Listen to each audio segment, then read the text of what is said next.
Being a sick Fire Emblem player is all about making the most of the resources given to you. This includes a ton of things, like managing your equipment reasonably, understanding what skills or abilities you have at your disposal, and how to effectively use them, and how to use map terrain to your advantage by mitigating an enemy's hit rate, for example. These and a bunch of other things are what the game gives you to figure out. That said, there's always been, exploitative strategies that kind of just stick the middle finger to traditional Fire Emblem gameplay that are up in the air if it's how God intended you to play the game. Warp skipping entire portions of games is within the realm of possibility for sure, but I mean, if it's possible to do in the game without breaking the game's rules, you're probably going to go to Fire Emblem heaven. RNG abuse. The act of deliberately reshuffling RNG seeds relating to hit, crit, avoid, level ups, etc. are floating in dubious territory, I think, probably. I mean, you're just manipulating the system that's in place. If Claude saw you do this in real time, he'd probably be impressed, I'd wager. Different games have different systems and can be RNG abused in different ways, but none of which break open the game or are glitches exploited for strategic gain. If you died doing this, you might be bordering on Fire Emblem purgatory at worst. But what are Fire Emblem pro strats that will send you to hell? This video explores 4 infamous ways Fire Emblem players could actually cheat at the expense of the difficulty of the game or of other players in brutal PvP combat. Number 1. The mine glitch / enemy controlled glitch. I did a video on this a while ago about the glitch, but for those who don't know, here's a brief breakdown. In FE7 only, a mine is a rare one-use item trap. When one of your units obtains it, it can be placed in a spot near its carrier, setting it on. From there, the mine can explode regardless of an ally or enemy walks over it, though how the mine will behave does depend on the unit passing through it. If a non-flyer passes over it, the mine will explode, deal 10 damage, and keep it stunned there during the turn before disappearing. If a flyer flies over it, the mine won't go off unless the unit stops moving exactly where the mine was placed. Finally, if a thief or assassin steps on the mine, they will instead disarm it and render it useless. All of this behavior I have explained was intentional and coded into the mine. However, as the title gives away, it also opens access to a glitch which allows players to cheat their way through the game, or at least the chapter itself. If an enemy unit happens to set off a mine, and the player soft resets the game as the trap explodes, when restarting your save file, the enemy will move again, make the mine go boom, and the player will be given full control of the enemy phase, and allow you to make every enemy act as you wish. Normally, to pull off the glitch, you just need to soft reset during a battle as the HP drops. While this glitch can be replicated in other GBA games, like in Fire Emblem Sacred Stones with the lava tiles from the Gorgon Egg map, FE7's mine gives the player far more control over it than any other entry does. And the fun part about the glitch is that once it's on, there is very little you can't do. Make them drop off their weapons and waste their turns? Yes. Make them trade between each other just because? Yes. Use said trading to reorganize which item or weapon certain enemies drop when defeated? Yes. And most famously, to obtain enemy-only weapons like the spear Veda uses as an enemy late in the game, which gives her crazy stat boosts for free? Yes. The fan base coined this spear the Uber Spear back in the day for a very good reason, as that weapon gives you an unfair advantage both in-game and in the arena, if you happen to use that and you had friends, I guess. But on the topic of arena and PvP, the DS-era PvP hacking.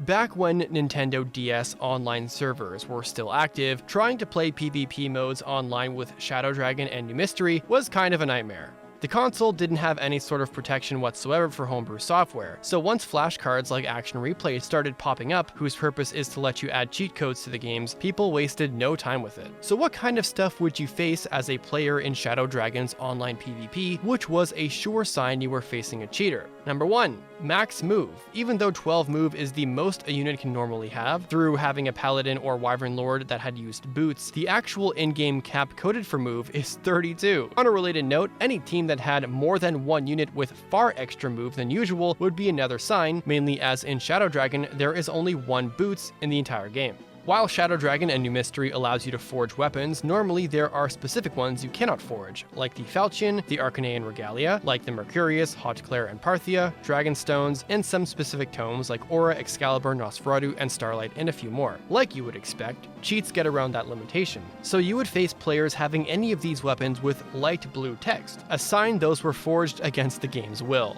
Cheaters had multiple weapons and items of which there are only one in the game, like those Arcanean Regalia. Cheaters could also use weapons which were never meant to be accessible to the player, most infamously Imhulu. Garnif's personal tome that can be used by anyone with A rank in tomes. Its main gimmick is that it makes the user invincible unless the enemy attacks with Starlight. Cheats could also allow cheaters to mess with weapon durability and extend it to 99 uses. Finally, hackers could access items and characters whose requirements are mutually exclusive, and finally other unintended actions like units acting more than once, units acting from ranges they shouldn't be able to, units moving through impassable terrain, and so on and so forth. 3DS PvP hacking. Despite Nintendo's best efforts to avoid what happened with the DS falling victim to cheaters, the 3DS eventually getting cracked wide open inevitably led them to make their own way into Fates. And even though this time intelligence systems knew they were an actual threat after what had previously happened with the DS Fire Emblem games, they still didn't add enough anti-hack and anti-cheat measures to stop the chaos which would ensue. The most they did was shadow ban the people who had the most egregious case of hacked units so their My Castle couldn't be visited or accessed by others, but besides that, anything else was fair game, and that includes actual PvP matches of course. Weapon durability and unit behavior aside, the same points brought up for cheaters in the DS games apply, but with some new additions like unfair inheritables. Skills being exclusive to specific playable units, or even being enemy only, didn't mean a thing to these cheaters, and now this time it was worse because thanks to My Castle allowing you to inherit skills after doing some My Castle battles, the floodgates were officially open for anyone to get into it even without a modded 3DS. The best example, which somehow got past shadow bans, inheritable aptitude for everyone. For reference's sake, this skill, which raises the unit's growths, is exclusive to Mozu's base class, and legitimately, it can only be passed down to any children she might have with any first-generation parent of the player's choice. Thanks to hacking though, the skill made its way outside the second generation, and quickly spread like wildfire by players who just wanted to have fun and get an advantage for the main campaign, and probably didn't even know the skill wasn't meant to be that accessible. Another similar case happened with Draconic Hex. While normally locked to Conquest/Revelation Corrin and their offsprings through the Nor Royal class, with cheats and save file edits, people put them into other first-gen units, and the same history repeated itself all over again.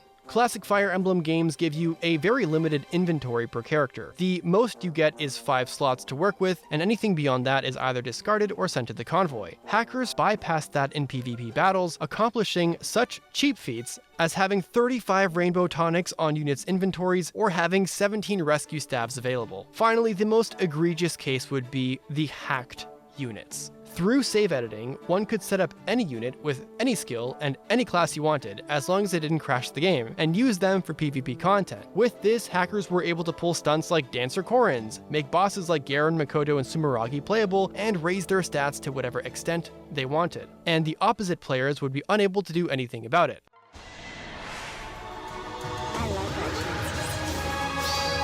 No holding back! I'm sorry.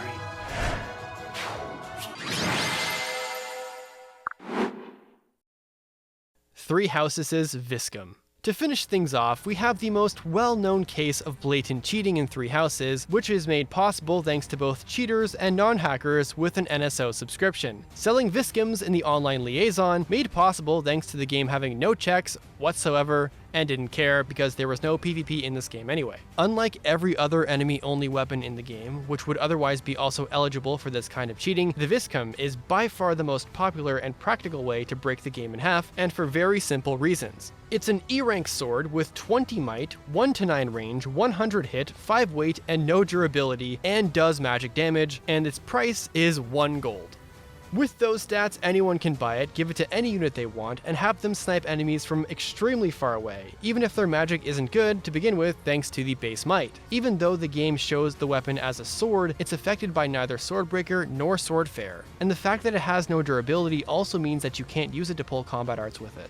Okay, so what's going on here? The simplest way to explain it is that the Viscum is an item equipped to a hidden enemy that can't be interacted with located inside of a Viscum map tile. So you will never see it or that specific enemy, but since it's an equipable item, it's going to be in the item list internally. Because it's never meant to be seen, it uses the first item name description listed in the game's files at 0x1, the leather shield, and is given a sword weapon type because 0x1 also denotes sword weapon types. With it, you have the power of a ballista in the palm of your hand, so to speak. And finally, engage? Okay, so I use the word deranged lightly for these past 4 ways to cheat the system for an advantage, but most of the time, especially of course for the DS and 3DS hacking, punishment was pretty minimal. You could get away with a lot of BS on your hacked units and live to tell the tale. Engage is a bit different. Engage's PvP pits units on a defense map built by the defending player, and they are controlled by AI behaviors set by them beforehand. Basically, it's like Aether Raids with some more nuance. While writing this script, it came to my attention that I never ever heard of hacked Engage defense teams, so I did a little digging. I personally couldn't find video footage of a hacked Engage team, and saying that, is it possible to create a broken, hacked team to ruin the experience of other players? Yes, you can, but there is a caveat. Literally, who cares and why run the risk? Engage team modding would be much more limited than what the 3DS would have you deal with. Firstly, Fates had an insane amount of player freedom, dozens and dozens of skill combinations, incredibly high stat caps thanks to statues which could be save edited to raise the caps to 99, and a very high ceiling forge system which could easily be hacked to instantly have access to max forged rare/PRF weapons that are basically impossible to achieve normally. Engage has no such cap raising item that could be save edited, nor was their forge system nearly as exploitative. So the first issue would be that the most you're able to do is max stats and forges. Secondly, Fates' online system was live and forced each player to see exactly what the other was using for their team. The servers had to assume that no tampering was done, and the normal 3DS player was forced to deal with the hacked team as if it were normal. To put simply, Engage receives data from the defense team and compares that data to its own files, which have limitations, and will apply those limitations. So if there were legitimate tampering that went beyond save edits like hard caps on stats increasing, the unmodded Switch would only see their cap on stats anyway, since PvP isn't live online multiplayer. It's local PvP in that regard, not unlike Fates' My Castle battles. Basically, the only thing a modded defense team could get away with is making a hacked team of units within the realm of possibility for a normal Engage player to see. Technically, this could mean that the defense team could have 5 Sombrons with enemy-exclusive skills and classes, and with just general combinations of stuff you normally wouldn't see on a regular playthrough. But, you run the risk of getting caught and banned for what basically amounts to inconsequential trolling. For posterity though, it's included on the list. And there you have it. 5 out of probably more, to be honest, ways you can cheat Fire Emblem by use of its completely unintended means. Me personally, love the mind glitch. Made a whole video about it. To me, it's genuinely in the Hall of Fame tier of Fire Emblem trivia. I never owned a DS, so playing Shadow Dragon and experiencing the PvP was never in the cards. Fates I never got into either. I only did the My Castle visiting stuff. The Viscum I never came across in a playthrough, funnily enough, even though I knew about it. And yeah, I never bothered with Engage PvP. But hey, I would love to hear your horror stories of DS and 3DS cheat teams. Let me know in the comments below what you thought of these cheats, if there are any I missed that you want to talk about, or if you simply want to help boost this video in search ratings by leaving a like and comment. I just want to let everyone know that my last video I uploaded a few days ago, The Dread of Genealogy, is one of my favorite videos I've ever made in a really long time. It is a complete tonal whiplash from this current video. I worked really hard on it, so I'm gonna plug that video here as well. I know the audience might be quite different between the two. Even if you could just leave a like and a comment down below to help with the search, it would really mean a lot. That's all for today. Deuces.